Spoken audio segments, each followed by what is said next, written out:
नमस्कार दोस्तों।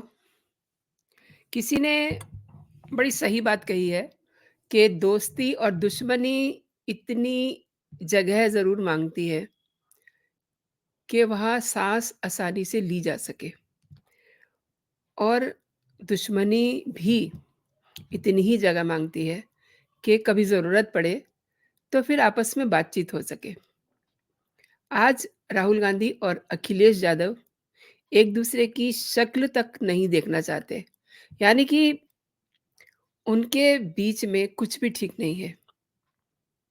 पानी इतना बह चुका है। तो आज इसी पे बात करते हैं कि इंडिया अलायंस क्या यूपी में 80 सीटों पर आकर के दम तोड़ देगी? अखिलेश और राहुल ऐसे ही एक-दूसरे पे तंज कसते रहेंगे? उलझते रहेंगे? आपको दोस्तों याद होगा कभी कभी मुलायम सिंह यादव ये कहते थे कि ये 2 लड़के यूपी में कहर बरसा देंगे। क्यों? इन 80 सीटों की वजह से। और अब उन्हीं उत्तर प्रदेश की 80 सीटों को लेकर के दोनों लड़कों यानी कि अखिलेश यादव और राहुल गांधी, इनके रिश्ते इतने कड़वे हो गए हैं कि एक-दूसरे को देखना नहीं चाहते। जहाँ मौका मिलता है, अखिलेश यादव, राहुल गांधी दोनों एक-दूसरे पे तंज कसते हैं। बातें ही ऐसी हो चुकी हैं कि रिश्तों में फिर वो बात नहीं आएगी। हालाँकि राजनीति में जूते-चप्पल चल जाते हैं और उसके बाद लोग गले भी मिल जाते हैं। ये भी होता है, लेकिन यूपी की 80 सीटों के लिए लगता है कि अखिलेश यादव पूरी तरह से कमर कसे हुए हैं और ये उनकी गलतफ़हमी भी हो सकती है। कभी राजस्थान में जूतम पेजाड़ तो कभी साउथ में एक-दूसरे को देख लेने के तंज।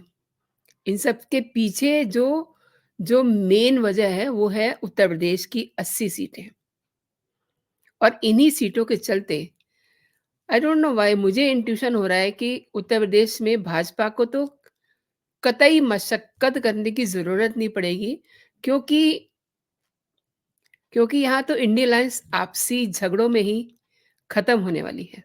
उसका सूपड़ा साफ होने वाला है। अखिलेश यादव और राहुल गांधी दोनों ही इतने गरूर में मरे जा रहे हैं। अखिलेश यादव को ये लगता है कि वो सीएम रह चुके हैं। उनके पिता भी सीएम रह चुके हैं। बड़ा रुतबा होता था उनका उत्तर प्रदेश में, लेकिन वो गए ज़माने की बातें हैं। लेकिन राहुल राहुल को लग रहा है कि वो सीधे पीएम बनने वाले हैं। उनकी पार्टी ने, कांग्रेस के जो बड़े लीडरान हैं, उन्होंने न जाने क्या उसको राहुल को सुंघा दिया है कि अब वो होश में कम ही रहते हैं। राजस्थान में सपा सुप्रीमो अखिलेश यादव को अखिलेश-वखिलेश कह दिया गया। उस समय पूरा इंडिया अलायंस चुप रहा। इवन राहुल ने भी एक शब्द तक नहीं कहा। तो ये तो फिर बहुत बड़ी बेइज्जती हो गई ना अखिलेश यादव की और उनके लिए ये संकेत भी था कि वो अपना रास्ता देखें। उसके बाद जो दिल में गिले-शिकवे थे, वही अब आजकल आप देख रहे हैं चुनाव प्रचार के दौरान। क्या-क्या बातें हो रही हैं और ये समझना भी बहुत ज़रूरी है कि लोकसभा चुनाव से पहले जब ये हाल है, विधानसभा के चुनाव में, तो लोकसभा के चुनाव में इंडी अलायंस का क्या होगा? क्योंकि इस गठबंधन के 2 प्रमुख दल, कांग्रेस और सपा के बीच की जो खाई है ना, वो बढ़ती ही जा रही है। सपा अध्यक्ष अखिलेश यादव ने अब जातीय जनगणना को लेकर के तंज कसा है सीधा राहुल गांधी पे। बात इतनी तक पहुंच चुकी है। उन्होंने कहा कि कांग्रेस का जातीय जनगणना यानी कि कास्ट सेंसस की मांग करना उन्हें एक चमत्कार लग रहा है।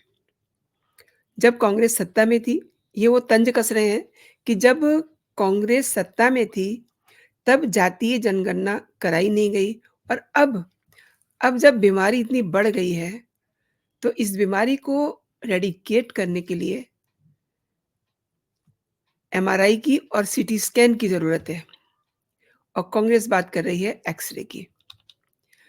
दरअसल राहुल गांधी ने तेलंगाना की रैली में जातीय जनगणना को सबसे बड़ा मुद्दा बताते हुए इसे देश का एक्स-रे बताया था और उन्होंने ये भी कहा था कि इससे देश में दलितों, आदिवासियों और ओबीसी की जो स्टेटस है इनका, वो पता चलेगा। और राहुल के इस बयान पर अब अखिलेश यादव से जब पूछा गया तो उन्होंने तंज कसा और कहा कि ये बीमारी बहुत बढ़ चुकी है, इसका एक्स-रे नहीं, इसका सीटी स्कैन और एमआरआई होना चाहिए, तभी इसको सही तरीके से डायग्नोज़ किया जाएगा।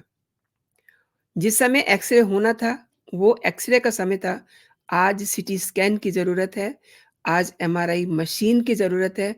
क्यों? क्योंकि बीमारी बहुत बढ़ चुकी है। जो लड़ाई लड़नी थी, उस समय समाधान हो गया होता तो खाई इतनी नहीं बढ़ी होती। लेकिन 5% लोगों के पास 60% भारत की संपत्ति चली गई है। ये किसने किया?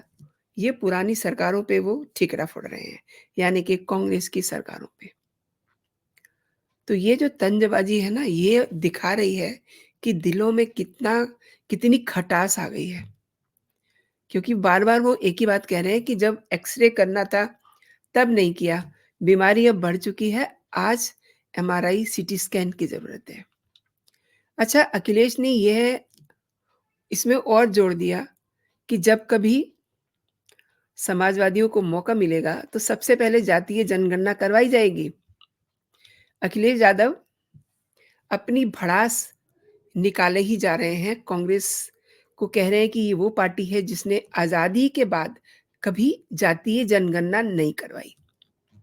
लोकसभा में नेताजी शरद यादव, लालू यादव जब जातीय जनगणना की मांग कर रहे थे तो कांग्रेस ने इस पे इसको ओके नहीं किया। आज आज कांग्रेस क्यों जातीय जनगणना की बात कर रही है? इस पे वो एक और तंज कसते हैं। वो कहते हैं कि क्योंकि कांग्रेस जानती है कि उनका ट्रेडिशनल वोट उनके पास नहीं है और वो पिछड़े दलितों और आदिवासियों की तरफ देख रहे हैं। वो जानते हैं कि आज़ादी के बाद उन्होंने धोखा दिया है, इसलिए वो उनके साथ नहीं है। और जब उनसे किसी ने ये पूछ लिया कि अब आगे क्या होगा इंडिया अलायंस का, तो उन्होंने कहा कि इंडिया अलायंस गया तेल लेने, गठबंधन का आगे देखा जाएगा। तो ये जो संकेत अखिलेश यादव ने दिया है ना, दोस्तों ये संकेत अच्छा नहीं है और भाजपा के लिए ये बहुत अच्छा है क्योंकि भाजपा को तो कुछ करना ही नहीं पड़ेगा। कांग्रेस अपने कैंडिडेट खड़े करेंगे, कुछ नहीं मिलने वाला। सपा अपने कैंडिडेट खड़े करेगी, कुछ नहीं मिलने वाला और इसका सीधा फ़ायदा जो है वो बीजेपी को मिलेगा। और एक बात है कि जिस तरीके से ये निचले स्तर की राजनीति, एक-दूसरे पे कटाक्ष और ये जो शब्द-बाण चल रहे हैं इनके, ये कोई अच्छा मैसेज नहीं दे रहे हैं, ख़ास तौर पे इंडिया अलायंस के लिए क्योंकि ये दोनों ही सपा एंड कांग्रेस, दोनों ही इंडिया अलायंस के बड़े दल हैं। और ये अगर ऐसी बात कर रहे हैं तो आप समझ लीजिए फिर इंडिया अलायंस का क्या होगा क्योंकि उधर उधर नीतीश कुमार क्या कर रहे हैं, सबको पता है। नीतीश कुमार वो व्यक्ति हैं जिन्होंने इंडिया अलायंस को खड़ा किया और अब अब क्या छीछा-लीदर कर रहे हैं वो और इधर रही सही कसर अखिलेश यादव और राहुल गांधी कर रहे हैं। कुछ और भी लोग हैं महाराष्ट्र में जो अपनी-अपनी ढपली और अपना-अपना राग गा रहे हैं। तो कुल मिला के ये जो गुरूर है ना दोनों नेताओं में, राहुल गांधी और अखिलेश में, ये सबसे बड़ी वजह बनेगा उत्तर प्रदेश की 80 सीटों को बड़े आराम से बीजेपी की गोद में डालने का। और दूसरी बात ये है कि ये भी लग रहा है कि पूरा का पूरा इंडिया अलायंस इन 80 सीटों पर आकर के दम ना तोड़ दे। अगर कोई बहुत बड़ा मिरेकल नहीं हुआ, तो दोस्तों होगा ऐसा ही। हालाँकि कल किसने देखा है, कौन जानता है। लेकिन ये एक असम्पशन है कि इतनी तल्खियाँ बढ़ गई हैं कांग्रेस में और सपा में कि सबसे पहले तो आप ये देखिए कि अखिलेश यादव की किस तरीके से बेइज़्ज़ती की गई। अखिलेश वखिलेश, चलिए वो बात पुरानी हो गई, लेकिन उसके बाद भी कहीं बैठ कर के बात नहीं की गई। कई बार छोटी-मोटी बातें सभी दलों में होती है, लेकिन इंडिया अलायंस में तो आए दिन कोई न कोई ऐसा खड़ा हो जाता है दल, जो पूरा रायता बिखेर देता है और उसको फिर दूसरे लोग समेट ही नहीं पाते हैं। इसमें केजरीवाल भी पीछे नहीं है। केजरीवाल को भी बड़ा गुरूर है कि दिल्ली उनकी है, पंजाब उनका है, तो अपने हिसाब से वो सीटों का बँटवारा करेंगे। यानी कि उन्होंने तो ये कह दिया कि मैं दिल्ली में किसी को जो है घुसने नहीं दूँगा, दिल्ली मेरी है। चाहे वो तब तक जेल की सलाखों के पीछे चले जाएँ, लेकिन दिल्ली उन्हीं की है। और रही बात पंजाब की, तो पंजाब के हालात भी कोई बहुत अच्छे नहीं हैं। वहाँ पे कांग्रेस जो है केजरीवाल को पटकने के लिए तैयार बैठी है, क्योंकि पिछले दिनों कांग्रेस के एक नेता जब ड्रग्स के मामले में जेल जाते हैं, उन पे कार्रवाई होती है, तो केजरीवाल ने कह दिया था कि ये कानूनी कार्रवाई है, ये तो होगी, इसमें वो क्या कर सकते हैं। हाँ, उनको अच्छा नहीं लगा। ये उन्होंने बाद में जोड़ दिया अपनी बात कह के। और जब जब फिर संजय सिंह जेल जाते हैं, तो फिर कांग्रेस ने भी चुप लगा दी, कांग्रेस ने भी उनका सहयोग नहीं दिया। तो कुल मिला के इस बात को यहाँ मेरा करने का ये मतलब था कि इंडियन अलायंस में चारों तरफ से किसी के भी दिल नहीं मिले हुए हैं। एक ये गठबंधन का दल ज़रूर इकट्ठा हुए, लेकिन उनके दिल नहीं मिले हुए। और दोस्तों, क्या अगर दिल नहीं मिलेंगे, तो ये कुछ कर पाएँगे? हर बार कांग्रेस के जो अध्यक्ष हैं, खड़गे साहब, वो ये कहते हैं कि ठीक है, हमारे दिल नहीं मिल रहे, तो हमारा काम चल जाएगा। लेकिन क्या ऐसा होता है? ऐसा तो कभी भी नहीं होगा। पहले आप अपनी बातों को आपस में एडजस्ट कीजिए, और वो सबसे बड़ी दिक्कत है सीटों का बँटवारा। अभी तो 5 राज्यों के अ, विधानसभा चुनाव की बात है, लोकसभा में ये क्या करेंगे? सोचने की बात ये है कि लोकसभा में तो फिर बहुत कुछ आपको देखने, सुनने को मिलेगा। आपको मैं रोज़ ऐसी चीज़ें बताऊँगी कि क्या-क्या हो रहा है। अभी तो मतलब कुछ स्टार्ट नहीं हुआ है और ये इतनी बातें चल रही हैं। आने वाले दिन जो हैं दोस्तों, बड़े दिलचस्प होंगे। इंडिया अलायंस का जो ये गठबंधन है, पता नहीं रहेगा या नहीं रहेगा, आई डोंट नो।